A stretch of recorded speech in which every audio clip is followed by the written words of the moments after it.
Hello, Dr. Greg Rose. Welcome to the Chez Show. Thanks so much for taking the time to speak with me today. How are you? Well, thanks for inviting me. I really appreciate it, and excited to be here from my closet here in my house in quarantine. So thanks for having me. It's a very special closet. Exactly. A lot of magic happens here. So I'm going to go through just a little bit of a brief your background, and Okay. following that, I'd like you to kind of elaborate on any of your career, basically. So you're a board certified doctor of chiropractic, and you hold an engineering degree from the University of Maryland. Go Terps. Yep. I actually interviewed for a job there. Didn't get it. Did you really? Yeah. You specialize in sports biomechanics, strength and conditioning, manual therapy, rehabilitation, and therapeutic exercises as they relate to sports. You're going to read that whole bio? Yeah. I'm not going to read the whole thing. Okay. But I mean, if you want to read the whole bio, I'll tell you what. I'll give you the short version if you want to hear the short version. Yeah. So give me the short version. Yeah. So I basically started, like you said, as an engineer. Thought I was going to go into building roadways and building houses. Realized real quick I hated that. Decided to go into medicine, and for a lot of reasons, became a chiropractor.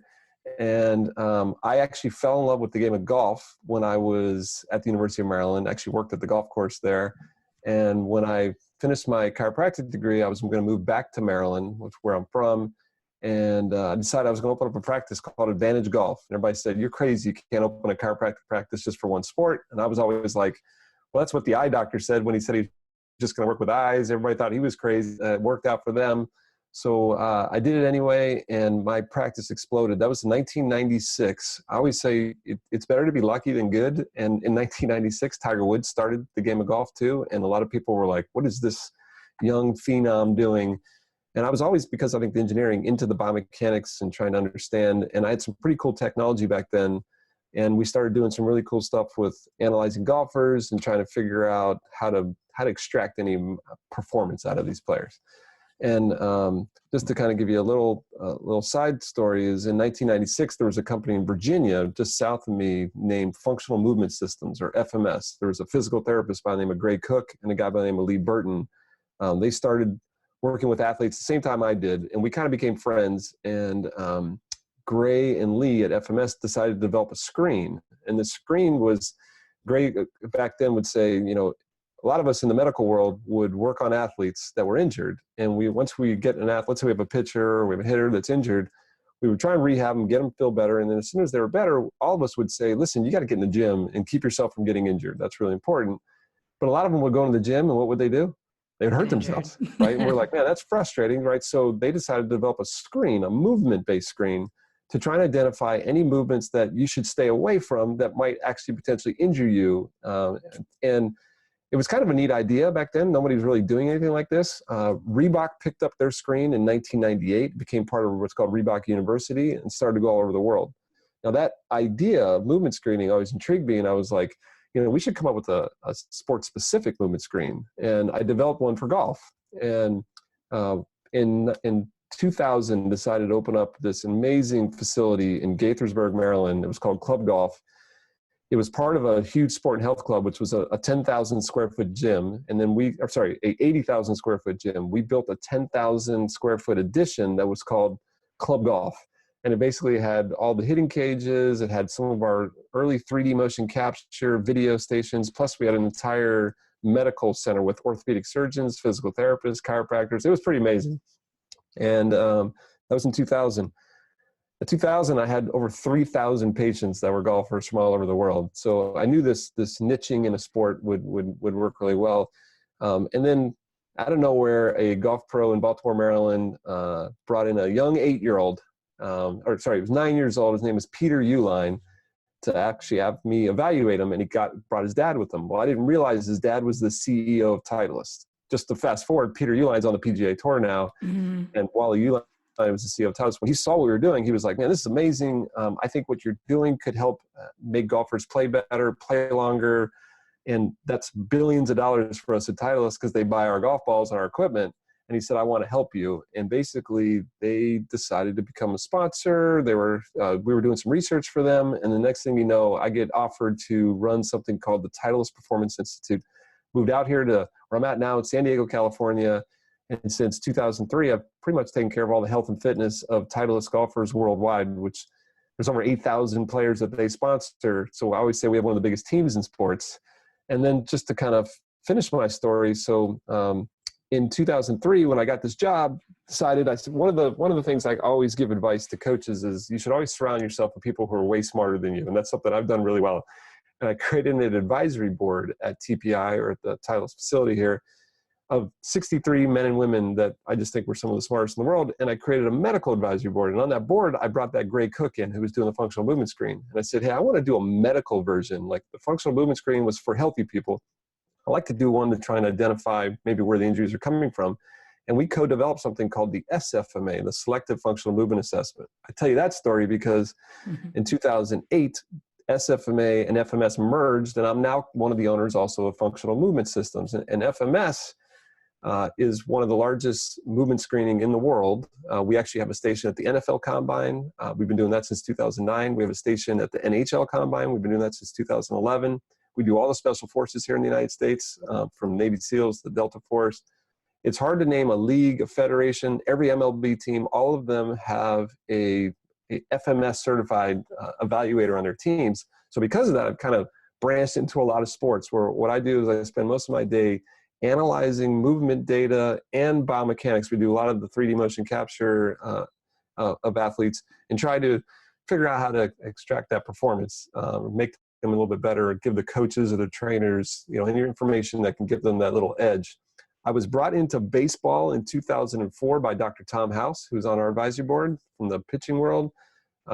He was here in San Diego, and it's just been a great friend, and kind of dragged me into baseball. And now, we consult with almost 15 MLB teams. We started a company called On Base University. Did that in 2014 with Don Slott, who's the volunteer hitting coach for UCLA, and with a guy by the name of Steve Johnson, who's back in Washington, D.C., and wrote the Art and Science of Pitching with Dr. Tom House. So we kind of started this On Base University.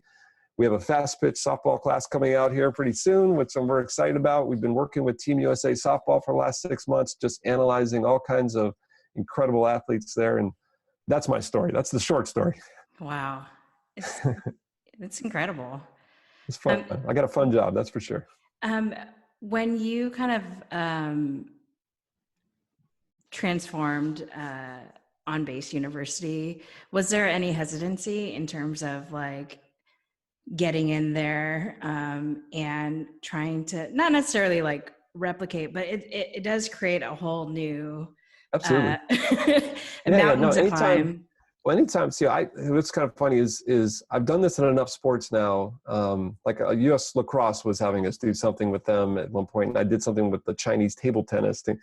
When I go into a sport, because like I never played lacrosse or I never did table tennis, when I go into a sport, I call myself the juice extractor. What I mean by that is, like I said, is I get the smartest people in the world around a table, or that are willing to share.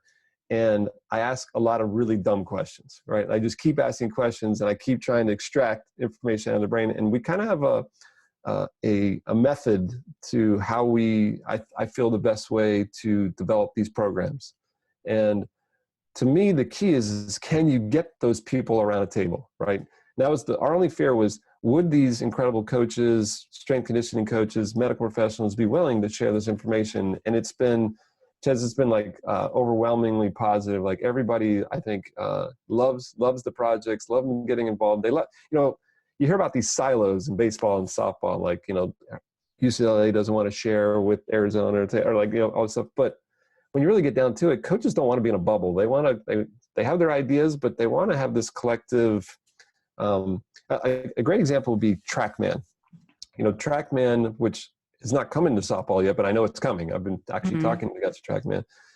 So this is, launching or measuring launch angles and all the spin that's coming off the pitch and the ball. When that came to the PGA Tour, a lot of these things were developed in golf that are coming into baseball now, like TrackMan and things like KVS, some of the motion capture. When they came to the golf, nobody wanted to share their data, right? So you got your launch data, And TrackMan said, okay, so here you go. Here's a machine. You can do everything. Would you like to share your data with the collective database? And they're like, no, I don't want to share my data. And then they said, okay. So they would hit balls and it would say, okay, your launch angle is 26 degrees. Your spin is 3,000. And they would say, is that good? And they said, well, I don't know. If you want to know if it's good, you have to compare it to everybody else and you'd have to share your data. So everybody was like, okay, I guess I'll share my data. But now it's kind of like everybody realizes it's not the data that's what's important. It's what you do with the data that's important. Right. So I think everybody realizes now it's really helpful to have a base of knowledge that we can compare, like what are the best do. And then from there, we kind of go to the individuality, if that makes sense. Mm-hmm. Can you talk a little bit about the mission of OnBase University and then also Sure. the philosophy that goes along with it? Yeah, so OnBase, our mission is really clear, is in most sports, you have a governing body of coaching education, right? If you want to become a golf coach, you go to the PGA of America. It's a 3-year apprenticeship program. If you want to become a coach at soccer, it's USA Soccer, and you go through your levels A, B, C, D, all those. You know, in baseball, it seems like there's this gap. There's this gap of coaching education or a standard quality. Like if you want to be a baseball coach, you can just volunteer as a parent. You're a coach, right? Yeah. So you have tons of coaches, which is great, by the way. But there's also you have tons of coaches out there for baseball and softball that are dying for information. They want quality information. They would love to have that stuff. So our mission is coaching education and education of what we call the sphere of influence. So in other words, if you look at a player, we always feel like if you want a player to be the best that they can be, you surround them with a team that allows them to get to the highest level. And that team usually involves, number one, a coach, right? So hence we got to do coaching education. Number two, usually has some type of fitness or strength conditioning coach. And number three is if there's any type of pain or injury, there's a medical professional. So our mission is to do quality education for baseball and softball coaches, fitness professionals, or medical professionals that focus on baseball and softball. And we actually started with a class on hitting, which was for baseball and softball. So coaches come to both baseball and softball coaches come to our hitting class. And we offer that hitting class. We offer it live in 2-day, like a 2-day workshop, or we do virtual on a 1-day marathon Zoom meeting that I think everybody's getting used to now.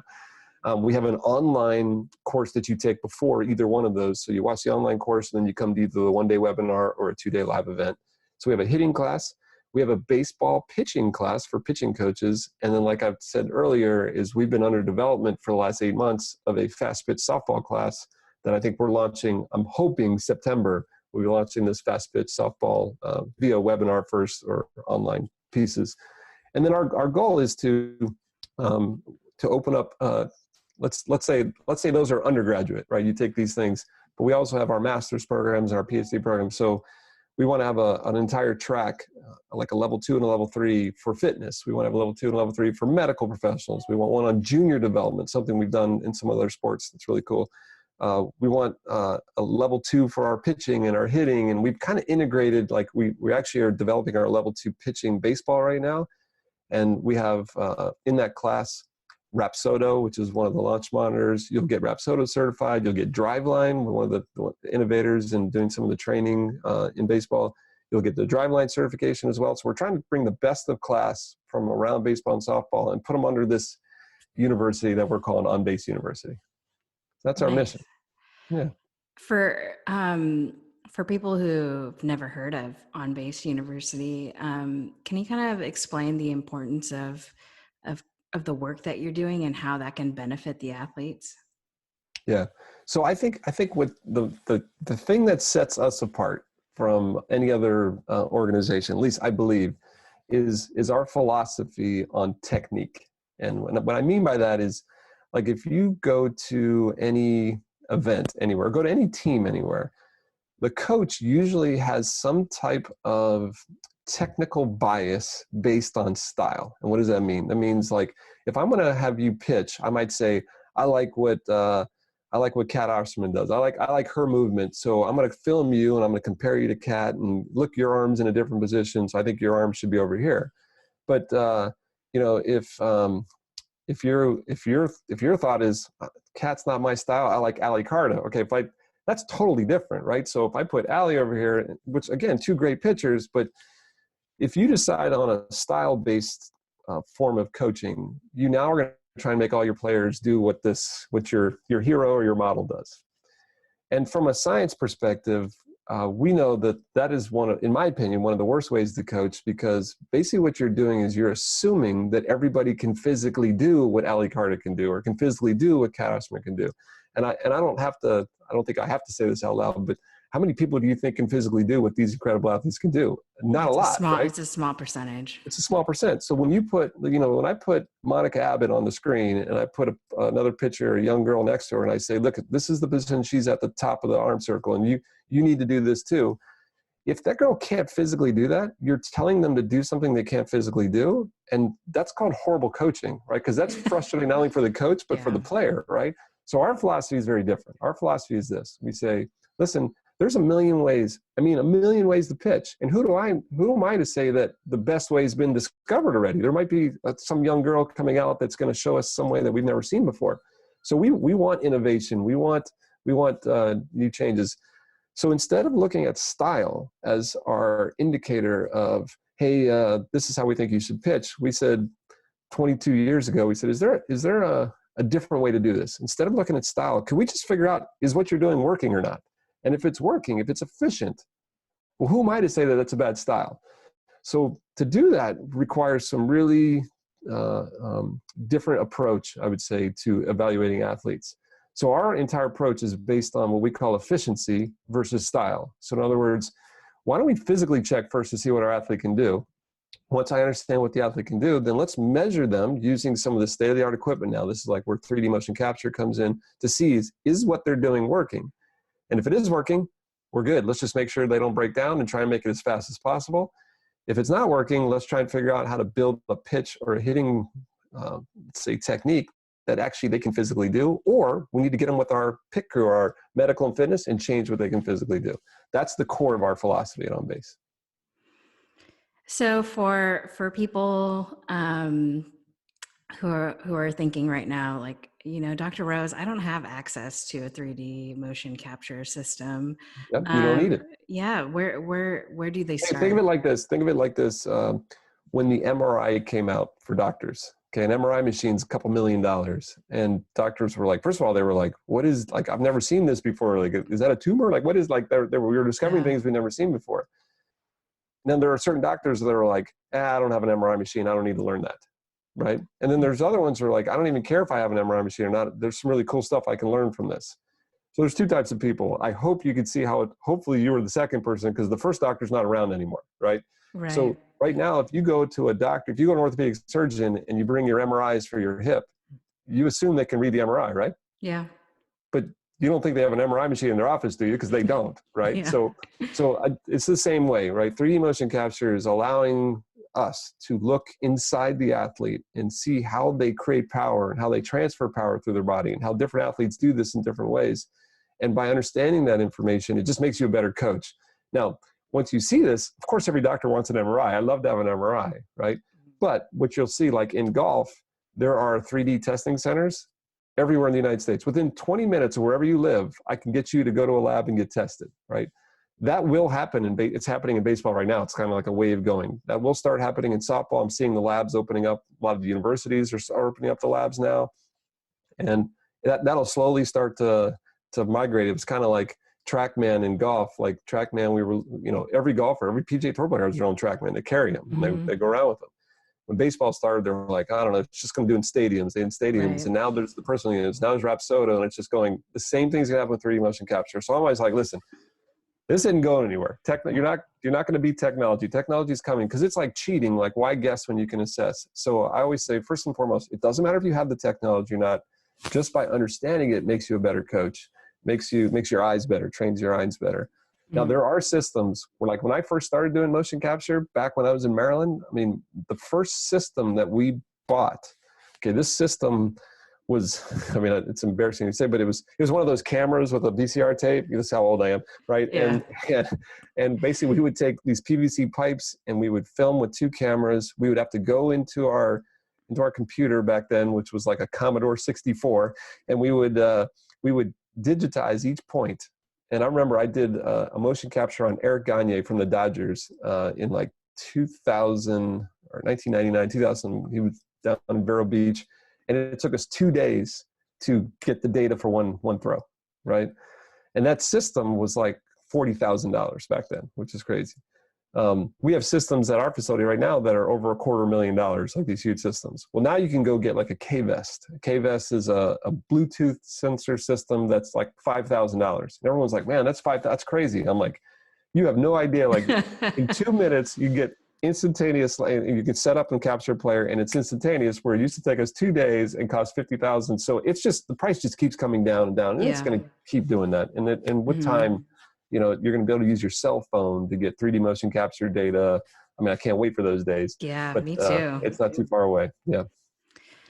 Kind of moving into not necessarily a different direction, but can you talk about the kinematic sequence and how it relates to hitters and pitchers?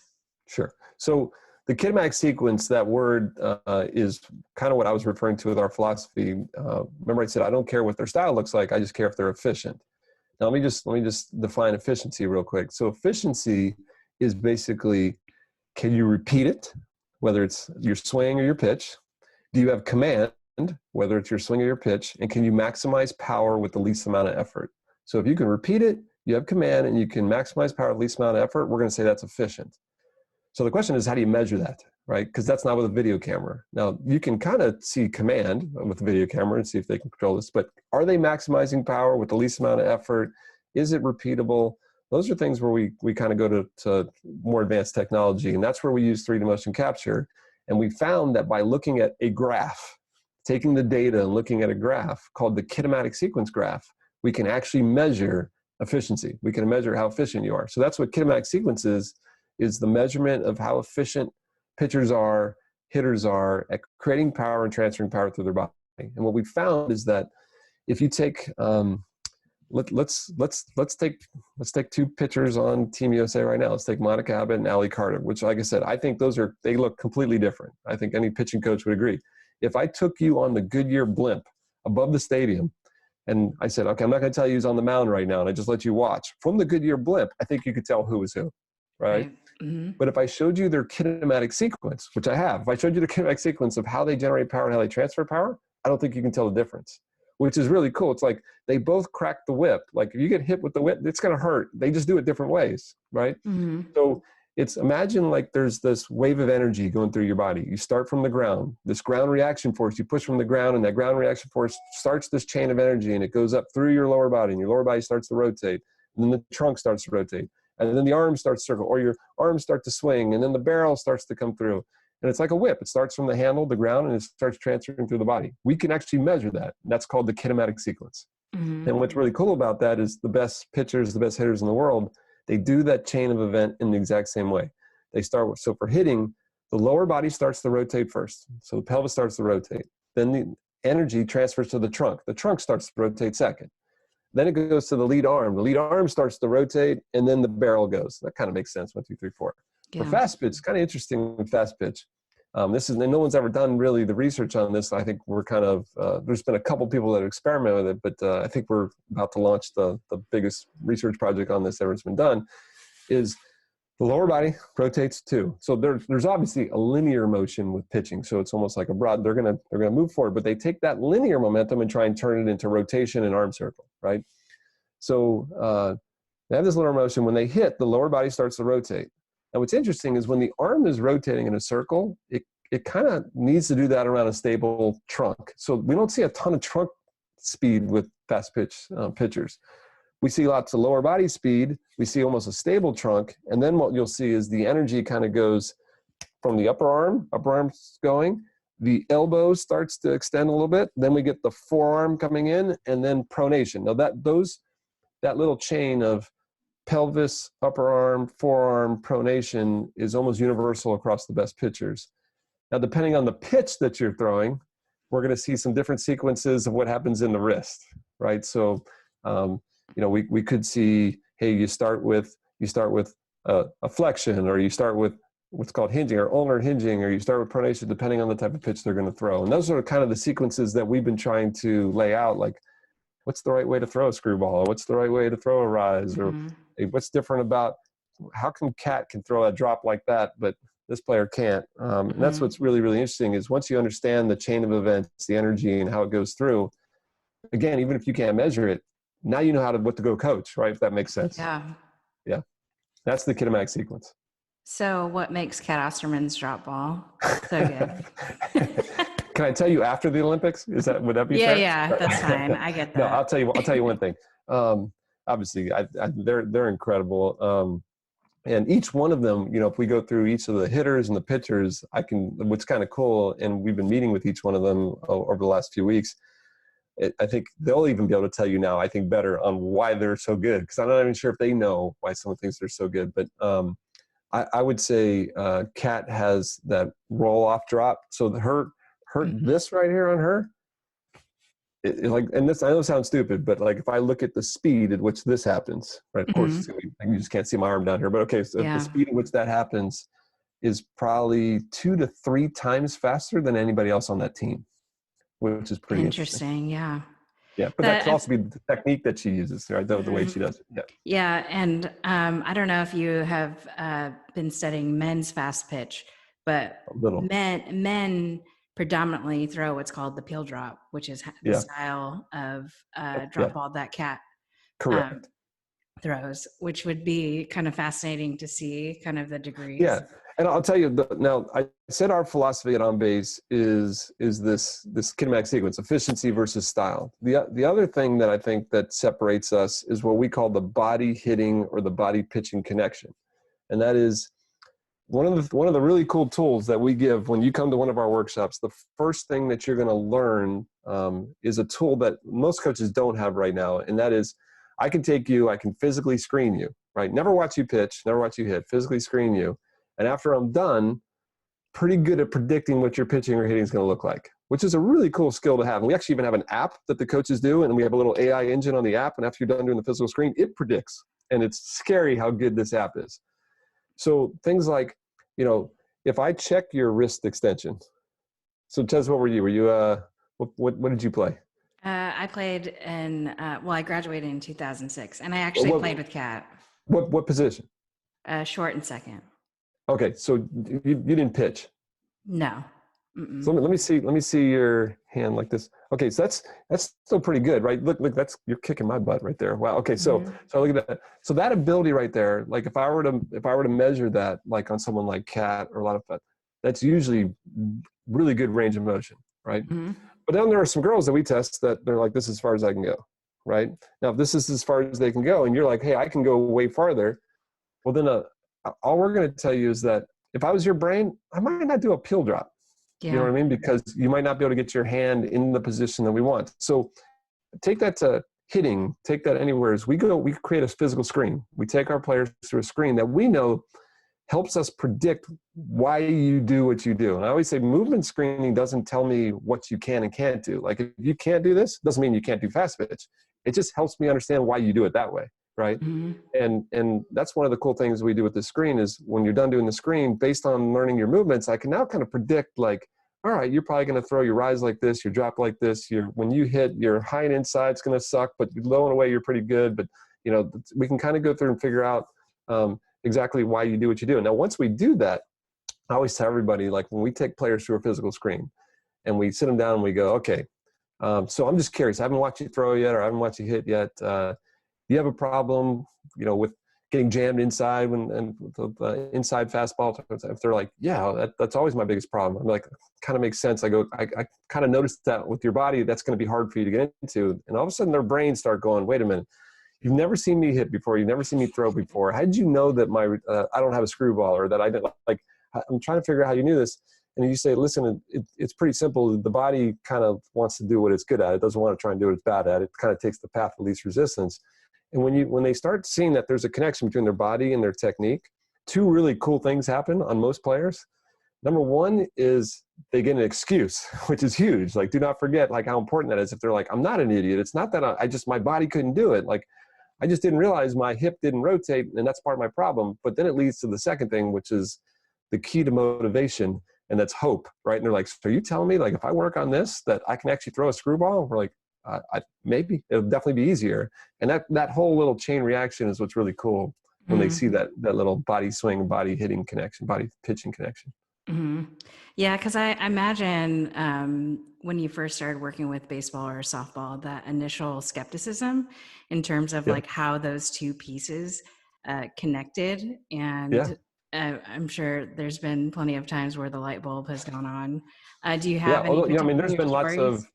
there's been lots of doubt even between baseball hitting and softball hitting. Like a lot of people think those are different. And I can tell you right now, they are definitely not different, right? At all, right? So like, I think a lot of coaches in the past, I think Sue Inquist was one of the people on our board that was very adamant about this too, is that, in the past, she used to think they were totally different. And she was like, I don't know, we weren't looking close enough. And guys like Don Slott and the ones that have shown that those are almost identical. Of course, pitching is completely different, but even like you said, has there been doubt, going even from baseball to softball, going from golf to baseball, there's some doubt. Going from baseball to softball, there's even doubt too.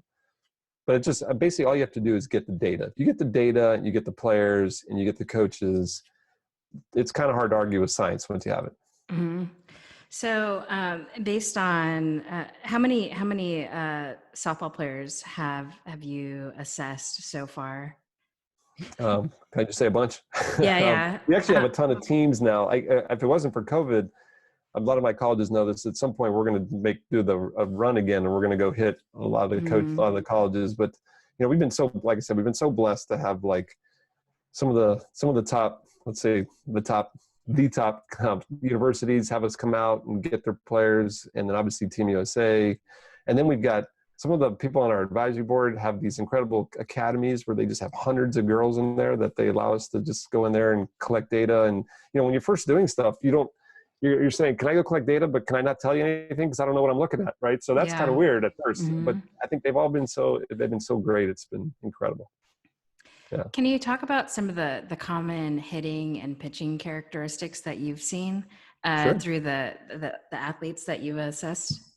Sure. Why don't I can actually share something on that. So let me do this. Let me bring up a slideshow here. Hold on a second. And I'll show you one that I think a lot of coaches need to look at that I'm not sure if they are looking at yet. Let me see. Okay, I'm going to share my screen. Oh, you need to allow me to share. Sorry.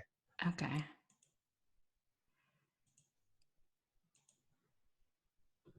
There we go. Did that work? Perfect. That worked perfect. Okay, now you tell me, can you see my screen? I can see it. Perfect. Okay, so I'll go full screen here. So one of the things that we always talk about is your ability to maintain space. And what I mean by space is that we're talking hitting right now.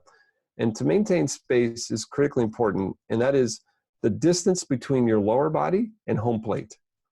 Now, if you think about this, when you swing, actually, you know what? I'm sorry. I'm going to stop just so you can see me for a second here. When you swing a bat, the bat is rotating around a circle, right? The bat's rotating around a circle. The bat creates what's called centripetal acceleration, right? And there's all kinds of physics, v squared divided by r. I can calculate the amount of centripetal acceleration that's going around the circle.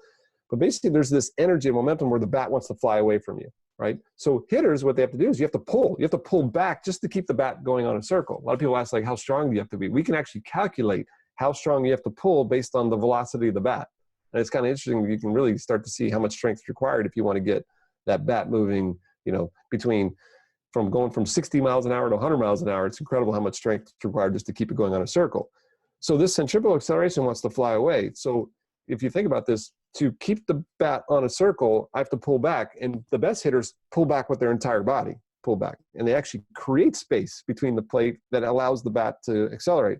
If you move towards the home plate, not only does it make it easy for pitchers to just throw you inside, trap you, and get you in problem, but it also, you have to reduce the velocity of the bat, right? So with that said, now let me share my screen so you can kind of see this. And okay, so for example, if I take these two players here, I got Chris Bryant here on the right, I got Mark on the left. If I take them to their ready position where their toes down, and I draw a line straight up so it's touching the back of their butt. This line here, I think, is critically important because I can evaluate from when they're ready to swing, which is when their toes down, do they move any closer to home plate? And if you watch, notice most of these players, they're going to move towards the third baseline. They're actually moving away from the plate. And that's an outside pitch you can see there on the left. And you can see the same thing with Chris Bryant. That's an inside pitch. Neither of them leave that line. They're rotating around to help counterbalance that centripetal acceleration, and it leaves them all the space in the world to hit any type of pitch that comes at them, right? Let's take a look at Addison Russell here. Notice we also look at if they move back, they have space in front of them. You can see he kind of moved off that line a little bit on that one. On this one, he's a little bit better. He's kept his butt back on the line, and it creates that. I put that little triangle there in front of his starting posture just to say, I don't want your body to invade that space.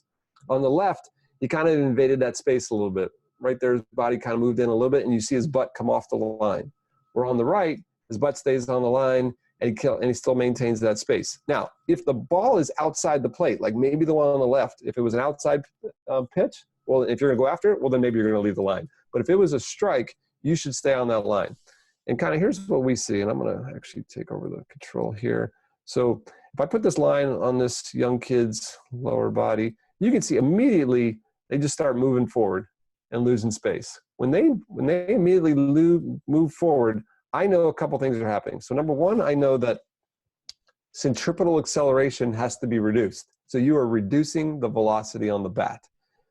So anytime you reduce the velocity on the bat, the collision is not going to be as strong, and your exit velocity is not going to be as high as you want. Number two is when your lower body invades the space, your bat path kind of has to go around your body instead of going down the plane of the pitch. So you actually start swinging in what we call a smaller zone, because the bat actually is swinging in a circle versus along down the line of the bat, which is always a problem. And if I just go down the list of some of the best hitters in Major League Baseball and put a line there, you'll see butt doesn't leave the line. Here's Mike Trout, butt doesn't leave the line until after contact, of course. Ramirez, butt doesn't leave the line. I love Dodger Stadium. We have some cool videos here, but you can see if I take this in slow motion and I take this player through contact right here, has not changed that space, right? Keeps his butt on the line. Like I said, most players, they're going to step towards third base as they go through. I'm telling you right now that if you see players, any of your hitters, and I'm sorry these are all baseball ones, but it's the same in softball, right? It's exactly the same.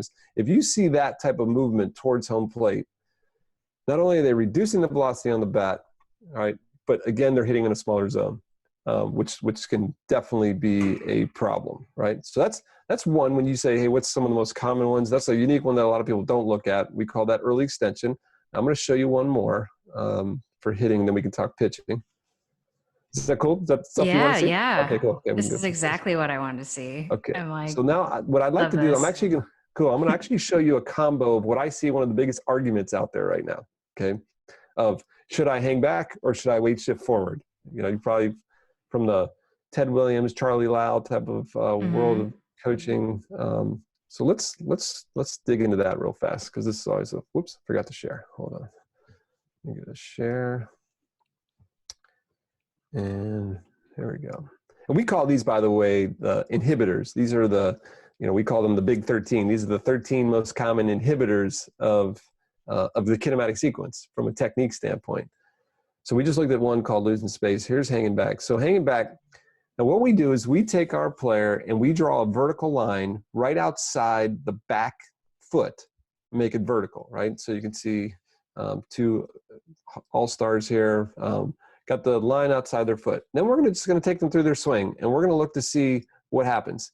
And if you notice, the back foot definitely moves forward, right? We never see any movement behind that line. So there is definitely a weight shift. And we always say, now, why is there a weight shift? There's a weight shift because, and this is like in fast pitch pitching as well as in hitting, the reason you have a weight shift is so that when you hit the ground, you can actually increase your ground reaction forces. The ground will hit back harder and allow you to rotate faster. And you can see how much some of these players have a weight shift, right? And there's this huge debate on whether you should weight shift or if you shouldn't weight shift or stay back. So let's look at Aaron Judge is probably the best example in Major League Baseball of someone who has a very limited weight shift. And we'll look at Addison here again. So I go here. And let's take a look. So now, if at any point in time you see the heel go behind that line before contact, After contact, you can fall back. That's fine. But before contact, like right here, you're seeing both of these players now, what we call hanging back. They're leaving weight potentially, or leaving, I should say, rotational speed potentially on the table, because if they had more of a weight shift, they could create more rotational speed. Now, someone like Aaron Judge, he's a giant. He might not need more speed, right? So, but on some of the young players, you're going to try and use as much as you can, right? Some very other good hitters here. Example, Paul Goldschmidt has a very limited weight shift on the right here, but you can see as he goes through, let's just keep advancing. Keep going. We got on the left, that's hanging back, heels crossing the line to the left, but Paul does not hang back. So he doesn't have a huge weight shift, but he doesn't hang back, right? So if I went down the line again of great hitters, you'll see if I put that line outside their back foot, you're going to see there's a progression forward. And I can just keep going down the line from Harper forward, just go look at great hitters. They're all going to go forward. And then we see a lot of this in Little League, right? So we see this squish the bug or hang back. That's kind of what we're talking about as a lack of weight shift. Now that's going to cost you velocity, right? So now here's the debate that I love. I hear these people screaming at each other. You should weight shift. You shouldn't weight shift. I'm going to share with you our third one here on hitting, drifting. So let me do this one, then we'll talk about the debate. Okay, so now we'll talk about, now that you weight shift, what happens after you weight shift? Okay, so what we do is we take our players to what we call the first move. The first move is when the elbow starts to move across the body. So we kind of click forward until we see the front elbow, like right there, the elbow is about to start moving. Right there, it starts to move. So the first click that it starts to move across your body, we stop and we draw a vertical line right outside their front hip. Okay, so that's that vertical line there. Now, if I advance my hitters through, that's like a force field, right? It's like an invisible force field that they will not cross that line. Yeah. And this is almost universal on all hitters, right? So if I go here, go to where the arm starts to move, perfect, draw the vertical line, and now you should see the force field. Because now what you've done is you've taken that lateral, that linear weight shift and turned it into rotation.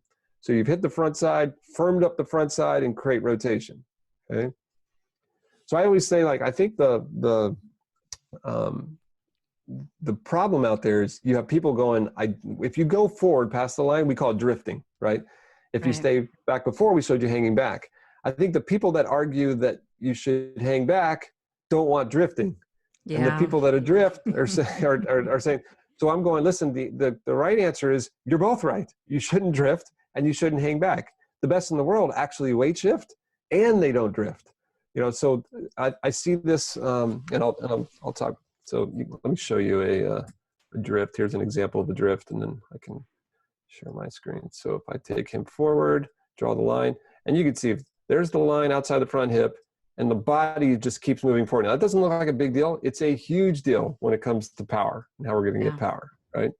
So, okay, I'm going to stop sharing it for a second. So what's really interesting about that is, like I said, is I always see people on social media, coaches arguing like, oh no, I see that soft front side. They got to stay back. I'm like, well, if you stay back, well, now you're killing rotational velocity. So we don't want you to hang back. We definitely don't want you to drift forward. We want you to do both. And that combination, that sweet spot is what the best in the world do. And that's 100% true on softball. And the same things happen like in pitching. You know, if you think about in pitching, they're gonna take this big linear move, right? And we're gonna go. And when they hit that front side, again, we're gonna see that front side stabilize and turn into rotation. If it keeps drifting forward, then we've got problems. So I can show you now. We have not launched our fast pitch softball class, so this might be the world premiere right here of you like that, right? I'm like so excited to see what you found. Okay, yeah, I'll show a couple on our fast pitch one. Okay, so let's do, I'm trying to decide which ones I want to show here. Let me share this document here. And I've got pictures on here of some of the players. This isn't really ready for prime time. No players have endorsed this in any way or fashion. I just want to make that statement real quick. This is just me, so you can kind of see what I'm talking about. So I think something kind of interesting to look at that a lot of coaches talk about is how they start. Okay, so the push-off. Now, what's kind of interesting is when I look at, like, imagine when the players, we put sensors all over them.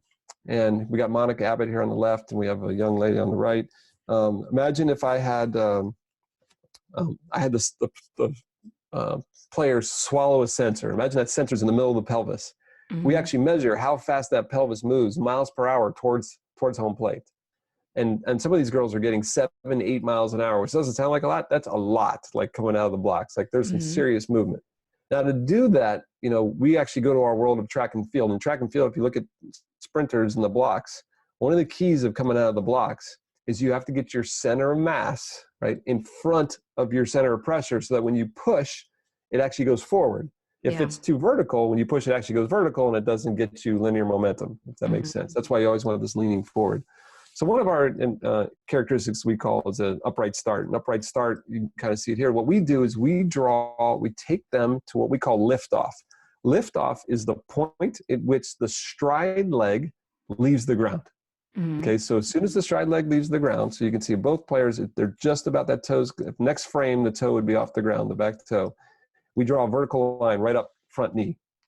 Now, if I take that vertical line straight up the front knee, I'm now going to compare where your toe is on your drive foot and where your sternum is.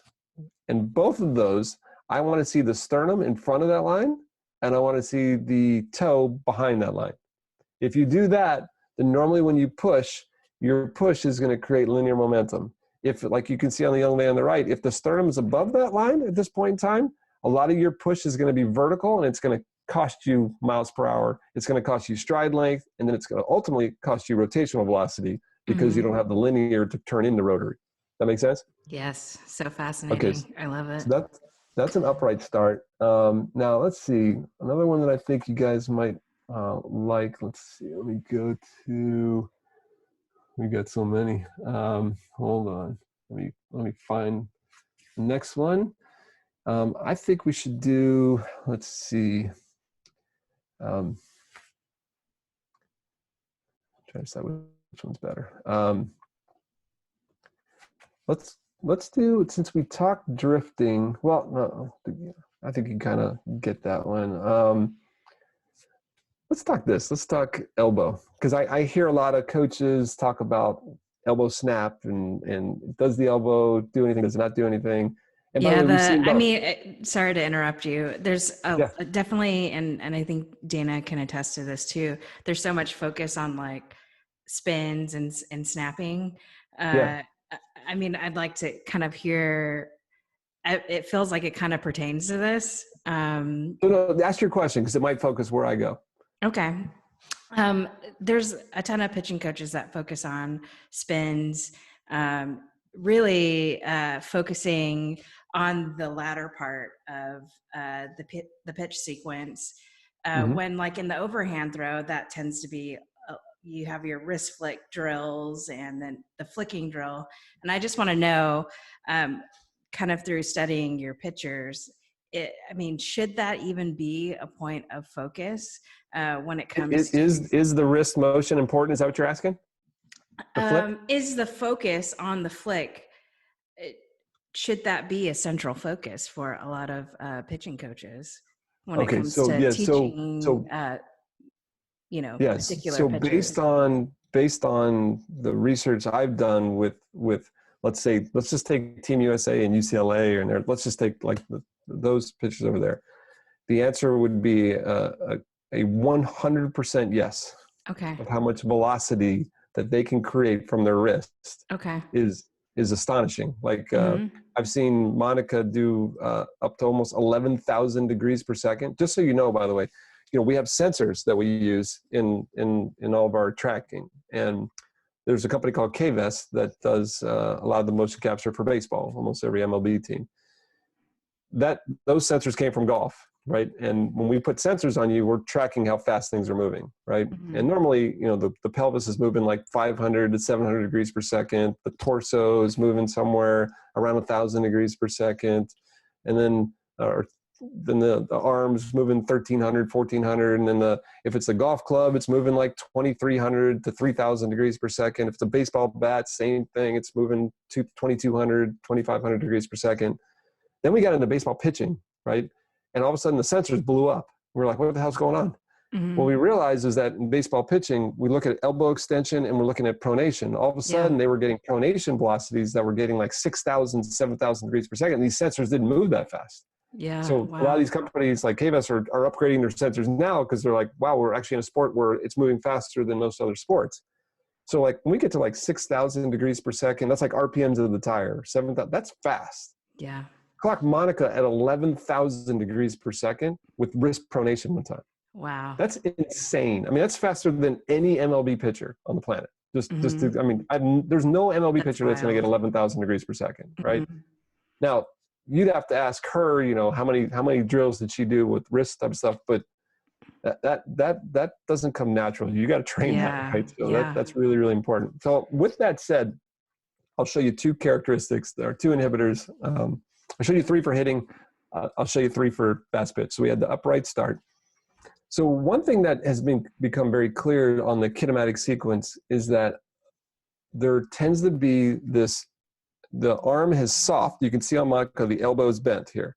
And then late in the pitch, the elbow tends to extend. And that little elbow extension can actually add like a link in the whip. It can actually add a little bit of velocity.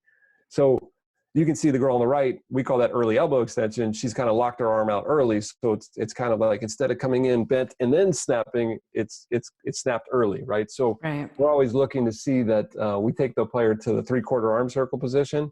And at that point in time, they should still have a little softness in the elbow, right? Players like Ali Carter are going to be really soft. And then there's ones like Kilani that tend to be a little straighter. Monica would kind of be somewhere in the middle over here. But if it locks out early, I do believe that could cost you some speed. Okay, so that's one here.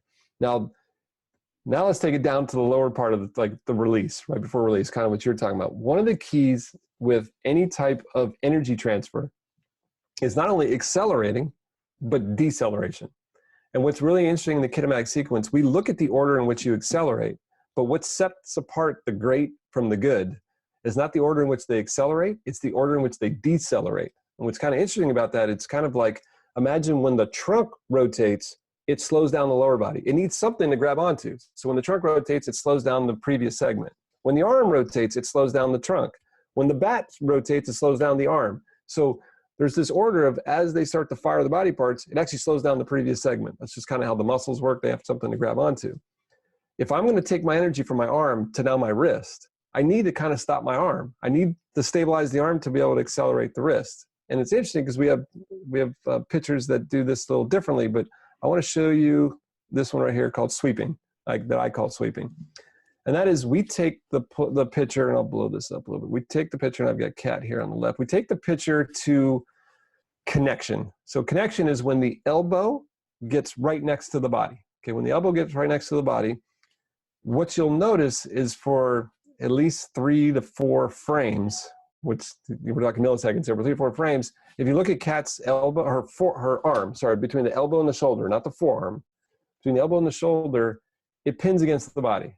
And as it pins against the body, the energy is now getting transferred to the forearm and the wrist and creates this little whip. Whereas if I go the same frames on the young lady on the right, the arm never stops and it continues to sweep across the body or through the pitch. I believe that will reduce your ability to create wrist snap. Now, I can show you Ali Carter kind of does a little bit like this, but uses a different methodology to kind of do it. So there are alternatives if you can't do this, but I do believe that sweeping will cost you efficiency on your kinematic sequence. So with that said, I think that, like you said, I believe this is one of the key power sources in fast pitch softball.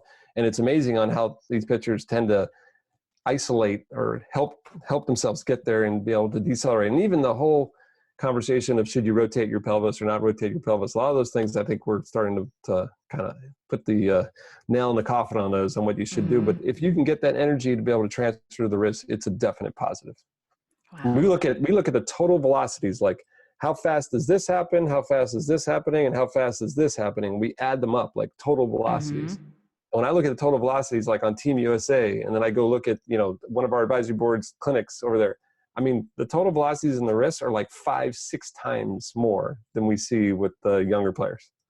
Wow, this is so exciting. Cool.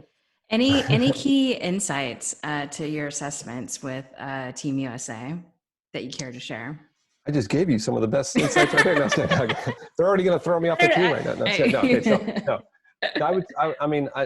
I think the key from watching these young ladies, which like I said, they're amazing, is I think there's a million ways to skin a cat. So know your strengths, whatever your strength is. Don't just work on your weakness. Keep working on your strength. You want to be the best in the world at something, right? So it's amazing how they are. Number two is remember that if you're a great softball player, but an okay athlete, you're going to lose when you meet a great athlete who's a great softball player. Okay. So if your whole idea is, I'm just going to focus on softball and I'm not going to work on athletic skills, you're going to lose at some point. You're just not going to get to the highest level, because we actually test these girls, not only their softball skills, but we check their athletic skills. And I'm telling you, it's insane. Like if we look at their velocities, their pelvic velocities, trunk velocities, I don't compare them to softball. We're comparing them to MLB averages, right? I mean, these young ladies, like we had Haley she is an absolute freak on that team. I mean, I think, I know she probably won't care. I'll pull it up right here. She jumped. We looked at her vertical jump. I don't have to pull on the screen. I just want to look it up so I can tell you for sure. I don't want to shortchange her. We checked her vertical jump. She jumped, where are we at? 28 inches, Wow. which average MLB vertical jump is 27. Right. Just so looking at like power output, like how big is the engine? These young ladies are incredible. Right. So looking at athletic development. So if you want to play softball at the highest level and you want to get into college, please don't just work on baseball drills. Work on your athletic skills. The more powerful you are, you have a better advantage. Like an example, remember I told you I got started really in golf with the Titleist, and the CEO brought me their son at 9 years old, Peter Uline, who's on the PGA Tour now. Peter was, because he was kind of around us all the time and people like us, we were always like, we're going to turn you into a great athlete and a golfer, right? Now, when he was 21 years old, went to Oklahoma State, he got to the finals of the U.S. Amateur, which is the biggest event in golf. And in the finals, I'll never forget this, on the first tee, he was playing against this other kid in the finals. It was a long par four. First hole, the other kid tees off, hits it like, 280 yards, which is pretty good, really, really far down there. Peter got up there and hit it almost 400 yards. I mean, he hit it almost 100 yards past the other kid. And you could just see the other kid's face. He kind of looked over and was like, I can't win. And you know what the answer is? You're right. He couldn't win. Like, so Peter won. It was like, you just cannot give that advantage to other players at a later life and at a later date. So when you're young, that's the best time in the world to develop speed, power, athleticism. As you're older, that becomes harder. Trust me. Except I'm an older guy. So I don't want to say it's easier to develop skill at a later age, but it is actually easier to develop. So if there's certain skills, like I can't throw a screwball, we can teach you that in your 20s, right? It's really hard to teach you athletic skills in your 20s. Even 20s are old. So you want to develop those athletic skills on top of your softball skills, and then you'll look like what we saw when we looked at Team USA. Incredible athletes with incredible softball skills. The problem is I see so many young girls out there that we go look at, and I'm like, everything looks pretty, but she's got no engine. Yeah. Wow. Right? Yeah. We are running a little low on time. Do you have time for one more question? I got as much time as you want. So it's Dana's question. You can tell I like talking about this stuff. Yeah, so. No, I love it. I'm just beyond excited for the future of our sport. And I think what you are doing and your advisory board is basically becoming huge pioneers in improving our sport. And I'm just so grateful and excited. I hope so. Thanks. That's great. Okay, this is from Dana. She said, I would love to hear his thoughts after looking at baseball and pitching, kinematic sequence, as well as style. How does he think softball pitching is unique? And how does flat ground softball pitching compare to the slope of baseball in terms of executing the right kinematic sequence? She's just throwing out the easy ones here, right? Okay, no. That's why I love Dana, right? She's always thinking, a deep thinker. Okay, so the first one was what's different about pitching, right? So, or what's unique about fast pitch? I think the first thing when you said that, the first thing that popped up in my mind was the trunk. I kind of already mentioned this earlier, that normally we see energy go pelvis, trunk, arm, ball, right? That would make sense. Mm-hmm. It doesn't seem to be that way in fast pitch.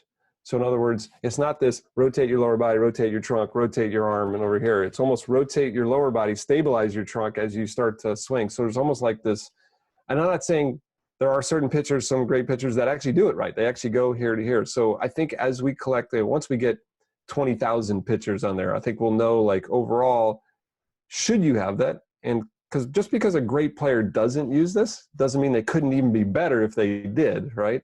Mm-hmm. But from a biomechanics standpoint, I have noticed that this is very unique in that in fast pitch, there doesn't seem to be as much contribution from the trunk as there is from the pelvis and the arm, right? Mm-hmm. Which is very unique. And there's almost like this break in the chain that I think we're still trying to understand. Now, again, we might just come to the conclusion that some of the best just aren't even using it properly. And if we added, they could even be better. But right now we have some of the pitchers that the trunk is not in sequence. It's out of order. And it goes pelvis, arm, wrist, all the way through. Perfect. So that is very unique, by the way. Like I'm trying to think of another rotary sport that's like that, and I don't think I can think of one. Yeah, Okay? I can't From a either. biomechanics, the biomechanics nerds out there need to get their hands on this, and I think a lot of people will. And once that community starts getting there, and it's not just us on this island, I think we'll get some cool discoveries. You know what I mean? So I think that's kind of cool. That's really unique. I think, and this is going to sound horrible, but something that it's not unique to softball, but we didn't talk about how the lower body should rotate, right? Now I know a big hot point in coaches and the discussions we had is should the lower body rotate through release, or should you keep your lower body, should you keep it closed? Or sorry, you guys, it's so funny. They Baseball use and the softball, terminology like they mix them backwards, close, right? yeah. So yeah, so should you? So instead of we say, so you're saying, should you not close your pelvis through release? Should you keep it open? I think is a debate. Is that true? A debate out there? Yeah. Yeah. Mm-hmm. So I would tell you for sure, you should be rotating your pelvis through. The ones that have the most speed are doing that. But what they're not doing is they're not losing space, which is really important. Because I think the reason, this is what's kind of weird in softball, I've noticed that a lot of coaches saw that they're losing space when they rotate, their pelvis gets in the way of the arm. So they go, okay, stop rotating your pelvis.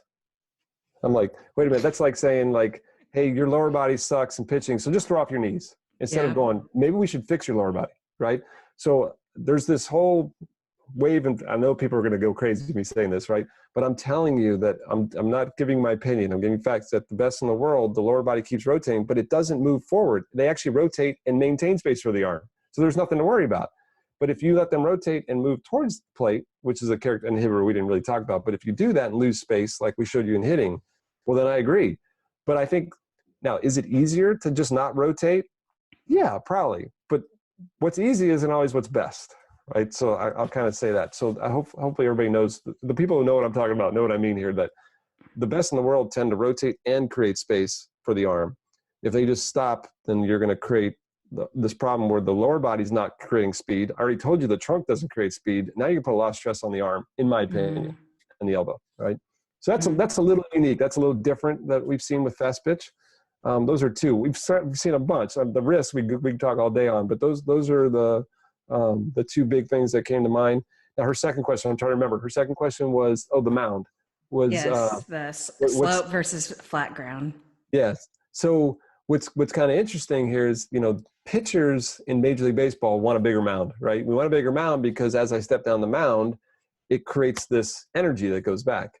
So in softball, the girls are like, I'm screwed. I don't have a mound. So what do? They broad jump, right? So they just replace the mound with the jump, and the best in the world have this big linear jump, because a lot of baseball pitchers, there's not this huge linear jump. Some of them just fall. Some of them do drive. Everybody kind of debates, do they drive off the rubber or do they just kind of fall? It's kind of a mix of the two in there, but the girls definitely, they are jumping right there. I mean, again, dragging, I should say that. Jumping would be like, depends on the play. But they are definitely creating this linear momentum. So what they have to do in the kinematic sequence is, I believe they make up for the lack of height on the mound with the thrust from the lower body, and it'll create the same type of rotation speed. So I don't see a huge difference because they replace it. Now, if they have an upright start and they go vertical, well, then we're going to see some issues. with Mhm. speed development. Does that make sense? Yes. Tell Great Dana to stop asking the information. hard questions. Those are the hard questions. I almost like thought about, should I invite her just like to be a surprise Oh, you're guest? fine. Yeah, you're fine. Yeah, yeah. Maybe down the road You got when it. you've I'd be collected happy more to come data. back anytime. Yeah, Yeah. when we get ours launched and going, I probably can talk about a lot more, but Okay. I'll be happy to do that. Awesome. For people who are interested in your work, where should they go in terms So of you finding can, On-Base yeah, University it's so and easy. so forth? Just go to our website at www.onbaseu.com. And if you are interested and you like this kind of stuff, we do every Monday night, we do a Q&A. Let's see, with that said, this Monday we're skipping, we're actually gonna be out of town. So we have Monday nights at 7 p.m. Eastern, we do about a 30 to 45 minute Q&A where you can submit questions to us, and it's open to anybody on our homepage. You can see this, where our team, our On-Base U instructors, will answer questions. And then we have a guest. We've had all kinds of guests so far, and I know June 22nd, which is a week from Monday, we're having our softball roundtable. We'll have a couple of our advisory board members on softball, so you can ask questions and we can go into this in detail. We have the week after that, June 29th, we have a guy from Quebec, Canada, from Quebec City, Canada. His name is Dr. Philippe Crossetier, and not many people know him in this world, but he is one of the world experts on vision testing and vision training. We've actually brought him to several of the MLB teams, and we're going to kind of highlight some of the things you can do to test vision with your players.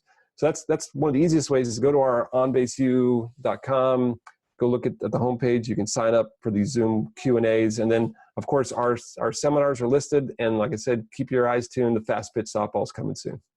Awesome. Well, Dr. Rose, thank you so much for taking the time to speak It's with us. my pleasure. Thanks for Yeah, inviting this me. is a lot of fun.